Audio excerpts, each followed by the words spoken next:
Hi, miracle workers. Hello, fellow miracle workers and would-be miracle workers. Thanks for joining me again this week in our Miracles Attraction community for my weekly Wednesday Wisdom video. I was asked to speak this week on the topic of loneliness, which Carly spoke about in her Miracle Monday video, so you might want to go back and listen to that if you haven't had a chance. And the question that was raised to me was, what do you do about being alone all your life? Not getting married, not having family, not having children. And what I want to say about that is, if that feels like a bad thing to you, it's because of a mistaken idea. Whenever we have any kind of negative feelings or sorrow or sadness or discomfort, it always comes down to a mistaken belief about how things should be. So many of us are raised in society where there's a lot of pressure on us to meet the right person, to pair up with somebody, to settle down, to have a family. And it's hard to hold your own confidence in yourself and how you're living your life when you're frequently getting all of this messaging from outside telling you that you should be living life a different way. And sometimes you're not meant to pair up with somebody. Sometimes you are, but you may end up connecting with the wrong types of people and it doesn't work out. And there are many reasons why this can happen. But what I specifically want to address today is why it feels so negative on the inside when we aren't connected with someone who lights us up. Because there's this belief that something is missing in life if we don't have a spouse or a significant other or a partner of some sort, or children. Even if we never get married, often we will have children, and we will feel like at least we have that family connection to support us. So what is it going on with you if you feel like you don't have any support in your life at all and you're all alone? It's very, very painful, but it comes from a mistaken belief that you're alone. And the truth is that you're never alone. You're never alone, no matter what appearances look like on the outside. So here's the deal. When you feel alone and you feel lonesome and you feel sad about that, that's an inner issue, right? That's an inner problem. Inside, you feel alone and sad. You could be out in a crowd, or you could be in an office filled with people. You could be surrounded by other bodies, but still have that feeling on the inside. So our feelings come from our thoughts. We have thoughts. We have a thought, I'm all alone, I'm separate, I'm cut off. And then that becomes a feeling of, I don't feel good, I'm unhappy, I'm sad. And if the problem is on the inside, how can we fix it by changing things on the outside? We can't. So meeting the right person, getting married, settling down, having children, that is not ever going to solve that problem for you. It seems like it would in the world of appearances, and especially when we look out at our friends and our family who seem to be happily married or seem to be happier than we are because they are connected with another body. They have a roommate living with them and we don't. But you never know what's going on in somebody else's life. A lot of times it seems like people are happy and then boom, they get divorced and you're like, what was going on behind closed doors that we didn't have a clue about? So if the problem is on the inside, which it is, the problem is coming from your thoughts and your feelings. The way to solve the problem also must be on the inside. The solution is on the inside, not on the outside. And nothing you do on the outside is going to solve the problem on the inside. Does that make sense? So I know you've heard many times that nobody can love you until you learned how to love yourself. It's like a real big cliche, but it's a truth. There's a lot of truth in that. We attract to us at an energetic level the things that resonate with us. So when we are feeling really happy with ourselves, joyful, in love with ourselves, in love with our life, enjoying our own company, Other people want to be around us because they also enjoy our company. But when you're stuck in this energy of, I'm all alone, nobody cares about me, life is so hard, that energetic signal is going out. That's a vibration that you're putting out, and that's going to drive people away. So if you want this thing to shift on the outside, you've got to shift it on the inside. And that starts with a practice of monitoring your thoughts and your beliefs. If you believe that you have to be with another person in order to feel good about yourself and in order to be happy, you need to take a look at that, because that's not necessarily true. There are many other people in the world who are single or alone and manage to be happy. Why? Because they like themselves, because they enjoy their own company. And that's the kind of a role model that we want to observe. But now I want to talk a little bit about spirituality and how that is connected with not feeling alone, because my spiritual practice, A Course in Miracles, says that you are never alone. No matter how you feel, no matter what it looks like, you always have divine support. So I want you to think about this. And I did a newsletter on this. If you're interested, you can read it on our blog, on our website, www.miraclestribe.com, or in our newsletter if you're subscribed. I want you to think about your breath. Your breath comes in, your breath goes out, and it's always there. As long as you're alive in a physical body on this planet, you're breathing. If you're not breathing, you're not alive, right? When a baby takes its first breath upon birth, that's when life officially starts. And when you take your last breath here on this earth, that's when life in the physical body ends. So breath is life. It's the equivalent of life. And do you have to struggle to breathe? You can consciously make an effort to breathe. You can say, I'm going to inhale and I'm going to hold my breath. And how long are you going to be able to do that for? You can control it to a certain extent, but in general, breathing happens all the time, automatically, whether you're aware of it or not.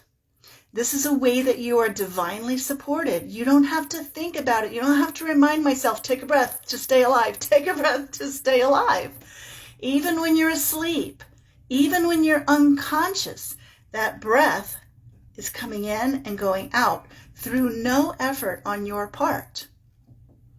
And the root word for breath, respiration, comes from the same root word as the word spirit. Respiration, spirit. This is spirit coming into you and going out of you 24/7. That's a way that you are divinely supported. And how many of us take that for granted and don't appreciate the fact that the air is freely and abundantly supplied to us here on this planet? We don't have to earn it. We don't have to work for it. We don't have to pay for it. It's just there for us whenever we need it. So, another way you can think about this is to realize that we are all connected. Everything is connected. And I know you've seen that, message a lot. We're all one. It's all connected. But there's several ways you can think about it. One is at the quantum level, at the molecular level, at the atomic level. If you go all the way down to the true essence of what this body, what this physical form is made of, you're looking at atoms and molecules.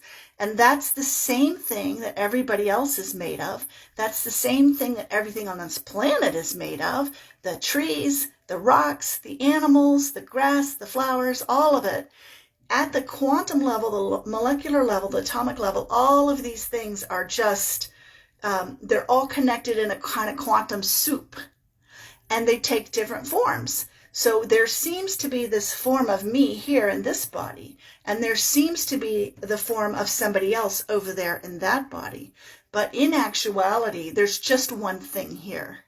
There's only one thing here. And it's all we're all just like different parts of it. And that's God. That's the universal life force being expressed in a myriad of different ways. And the air that I'm breathing right now and exhaling over here will be breathed by somebody else over there. And in that way, we're all connected. And then if you go to the level of mind, we're all connected. In the collective consciousness, we're all collected at this level. We're all collected at the quantum level, and we're all collected at the level of higher consciousness. Connected, not collected. We're all connected because A Course in Miracles says there's only one mind.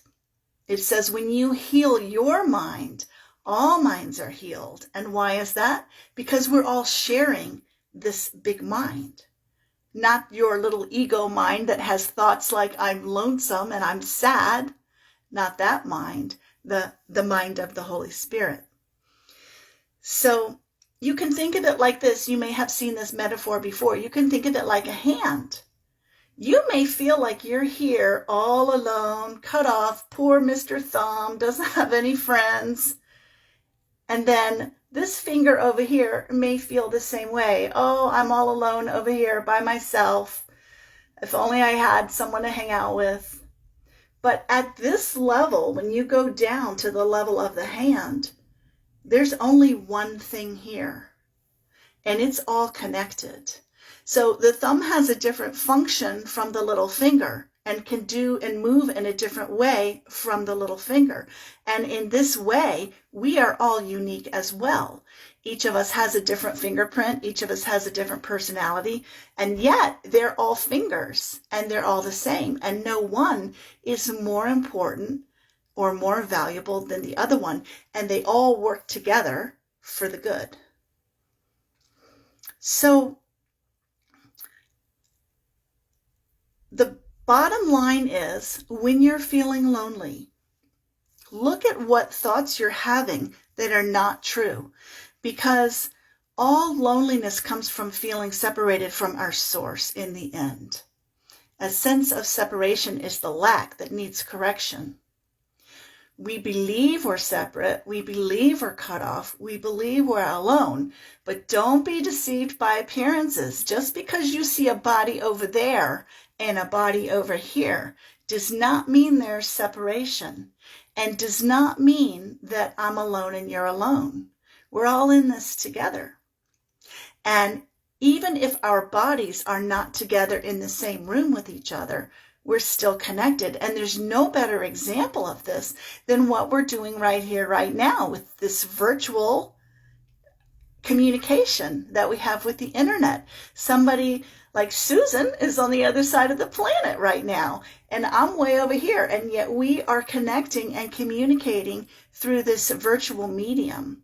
So miracles are possible. If you had mentioned this to someone 100 years ago, they would have thought it was a form of magic. They wouldn't believe that you could talk to somebody on the other side of the planet in real time and connect in this way. And we need to understand that the body, the physical form, is not the true identity. That's an appearance. Your true identity is this breath, this spirit, this energy that is on the inside. That's the real you. And that's the part that's connected to everybody else. So you've got to shift your perception from thinking the form matters over to realizing that the form is just the result. The energy, the thoughts, the feelings, the vibration, what's going on the inside is the real you, the real thing. And what is showing up on the outside is a reflection of what is going on the inside. As within, so without. The world is a mirror. And when we get ourselves aligned with the divine, connected to our source, when we make the time every day to be quiet, to still our minds, to focus on something other than our own petty lives, our own small problems, but to be connected to something higher, a peace will come. A peace will come on the inside. And then you will get to a point that no matter what other people are doing or saying or what is happening out there, inside there's a peacefulness and a stillness and a feeling of being complete, not a feeling of loneliness, no matter what else is happening around you. And you will be like the eye of the storm, the eye of the hurricane. There can be all kinds of chaos and conflict and drama happening around you, but inside, you know the truth, that you are always loved, that you are always divinely supported, and that no matter what shows up out there, in here, because you love yourself, it doesn't matter what anybody else says or does. So, I'm Teresa McGallagher. Thank you so much for joining me today, and I'm glad I got to share this message with you. Feel free to drop a comment down below. I'd love to hear your thoughts on this topic, and I love you. Bye-bye.